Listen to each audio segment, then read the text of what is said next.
조드레박 신부의 영적 일기, 기도하고 또 기도하시기를 바랍니다. 믿음이 깊은 할머니에 관한 이야기입니다. 하루는 할머니가 밭에서 김을 메고 있는데 한 소년이 달려와 할머니 할머니 집에 불이 났어요 하고 외쳤습니다.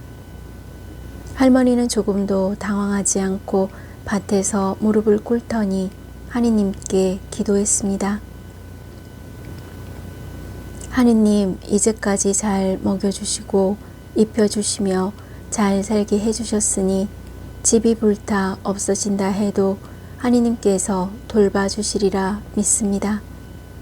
마을 사람들이 할머니 집에 이르자 갑자기 회오리 바람이 불어 불붙은 부분이 돌돌 말려 집 앞 개울물 속으로 떨어졌습니다. 이를 목격한 사람들은 모두 입이 다물어지지 않았습니다.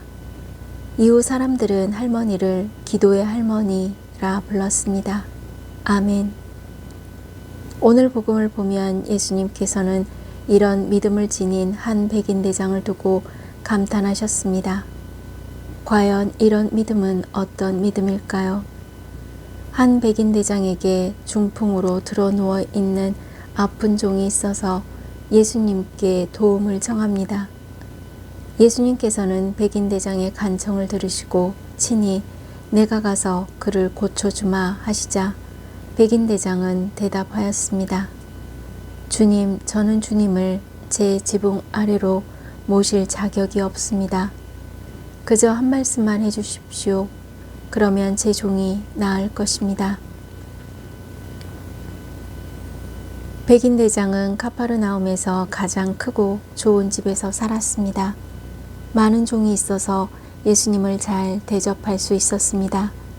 하지만 백인대장은 예수님을 생각하는 마음으로 자신이 예수님을 모실 자격이 없고 모실 만한 준비도 되어 있지 않다라고 생각합니다.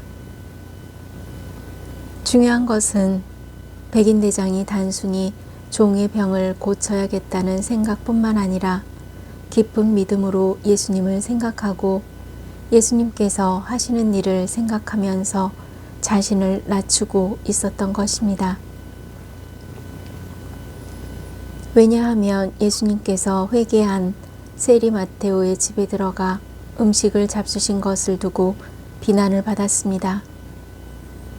그래서 백인대장은 자기 집에 오신 일로 인해서 예수님께서 불이익과 비난을 받으시는 것을 원하지 않았기 때문입니다.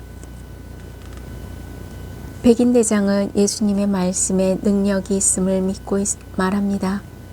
그저 한 말씀만 해주십시오. 그러면 제 종이 나을 것입니다. 예수님께서는 백인대장의 말을 들으시고 감탄하시며 당신을 따르는 이들에게 이르셨습니다.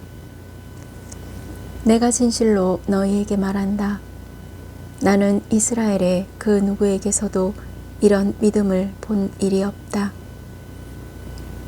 오늘 예수님께서는 한 영혼, 한 생명을 소중하고 귀하게 여기는 사랑을 실천하는 백인대장의 이런 믿음을 칭찬하셨습니다. 아멘. 사랑하는 고우님들, 하느님의 사랑은 한 영혼, 한 생명을 소중하게 여기는 사랑입니다.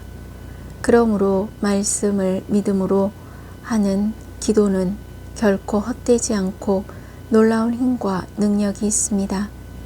이렇게 믿음으로 기도하는 고우님들에게는 하느님의 손길이 떠나지 않을 것을 믿습니다. 이제 세상을 이기는 방법은 고우님들의 이런 믿음에 있습니다. 백인대장 같은 이런 믿음을 가져야 먼저 예수님을 찾게 되는 것입니다. 고우님들에게 문제가 생기면 이런 믿음으로 예수님을 먼저 찾으십시오. 왜냐하면 문제가 생기면 문제만 생긴 것이 아니라 기도 제목이 생긴 것이기 때문입니다. 그래서 문제가 생기면 기도하라 라는 말씀의 신호를 주신다고 생각하고 기도하고 또 기도하시기를 바랍니다. 이제 고우님들은 세상이 줄 수 없는 평화와 구원을 주시기를 주님께 기도하면서 이런 믿음으로 살아가시기를 바랍니다. 주님, 그저 한 말씀만 해주십시오. 아멘.